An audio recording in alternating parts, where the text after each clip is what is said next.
Today we are reading Dr. Soto by William Steig.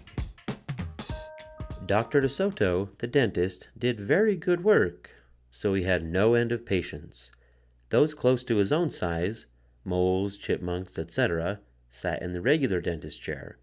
Larger animals sat on the floor, while Dr. Soto stood on a ladder. For extra large animals, he had a special room. There, Dr. Soto was hoisted up to the patient's mouth by his assistant, who also happened to be his wife. Dr. Soto was especially popular with the big animals. He was able to work inside their mouths, wearing rubbers to keep his feet dry, and his fingers were so delicate, and his drills so dainty, they could hardly feel any pain. Being a mouse, he refused to treat animals dangerous to mice, and had said so on his sign. When the doorbell rang, he and his wife would look out the window. They wouldn't admit even the most timid-looking cat. One day, when they looked out, they saw a well-dressed fox with a flannel bandage around his jaw. "I cannot treat you, sir," Dr. Soto shouted. "Sir, haven't you read my sign?" "Please," the fox wailed, "have mercy. I'm suffering." And he wept so bitterly, it was pitiful to see. "Just a moment," said Dr. Soto. "That poor fox," he whispered to his wife. "What shall we do?" "Let's risk it," said Mrs. DeSoto. She pressed the buzzer and let the fox in. He was up the stairs in a flash. "Bless your little hearts," he cried, falling to his knees. "I beg you, do something. My tooth is killing me." "Sit on the floor, sir," said Dr. DeSoto, "and remove the bandage, please." Dr. DeSoto climbed up the ladder and bravely entered the fox's mouth. "Ooh, wow!" he gasped.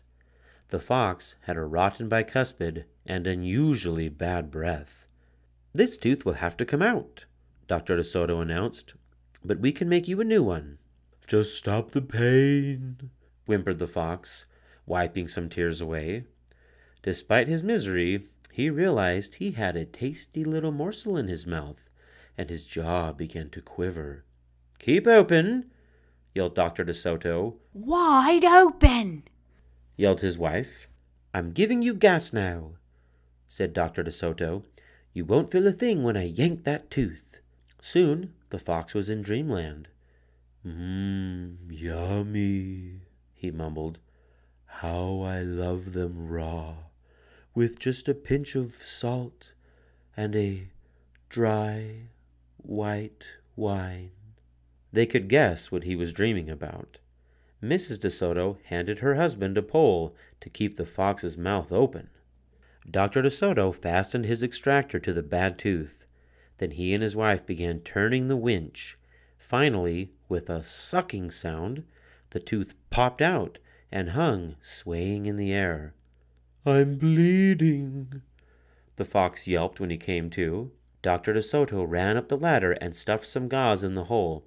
"The worst is over," he said. "I'll have your new tooth ready tomorrow. Be here at 11 sharp." The fox, still woozy, said goodbye and left.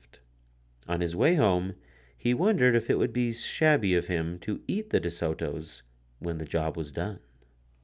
After office hours, Mrs. DeSoto molded a tooth of pure gold and polished it. "Raw with salt indeed," muttered Dr. DeSoto. "How foolish to trust a fox."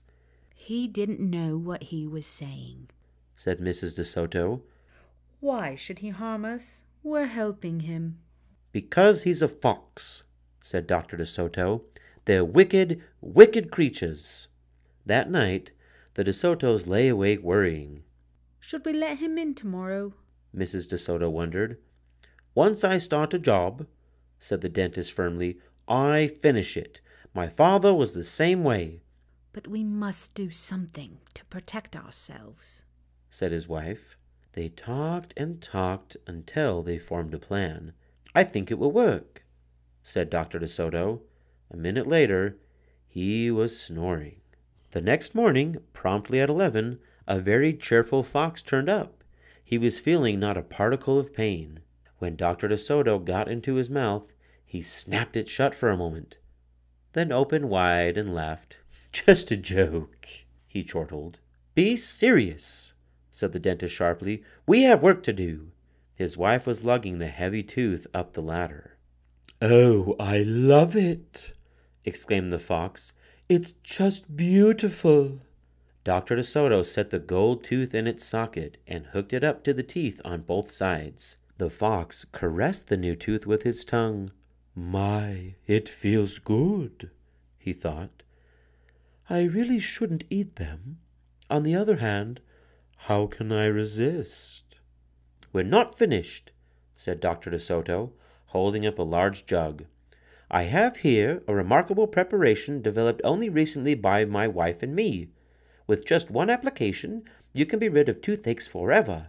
How would you like to be the first one to receive this unique treatment?" "I certainly would," the fox declared. "I'd be honored." He hated any kind of personal pain. "You will never have to see us again," said Dr. DeSoto. "No one will see you again," said the fox to himself. He had definitely made up his mind to eat them, with the help of his brand new tooth. Dr. DeSoto stepped into the fox's mouth with a bucket of secret formula and proceeded to paint each tooth. He hummed as he worked. Mrs. DeSoto stood by on the ladder, pointing out spots he had missed. The fox looked very happy. When the dentist was done, he stepped out. "Now close your jaws tight," he said, "and keep them closed for a full minute." The fox did as he was told. Then he tried to open his mouth, but his teeth were stuck together. "Ah, excuse me, I should have mentioned," said Dr. DeSoto. "You won't be able to open your mouth for a day or two. The secret formula must first permeate the dentine. But don't worry. No pain ever again." The fox was stunned. He stared at Dr. DeSoto, then at his wife. They smiled and waited. All he could do was say, "Thank you very much," through his clenched teeth, and get up and leave. He tried to do so with dignity. Then he stumbled down the stairs in a daze. Dr. DeSoto and his assistant had outfoxed the fox. They kissed each other and took the rest of the day off. Thank you so much for watching the video and stopping by the channel. I really like this story for a couple reasons. I feel like it has two good messages in it. One, about being able to help others, and two, to stand up for yourself and not let someone else take advantage of you. And it can be tough to find that mix.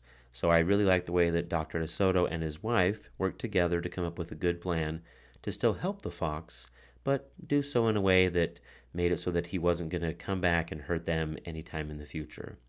Again, appreciate you stopping by the channel.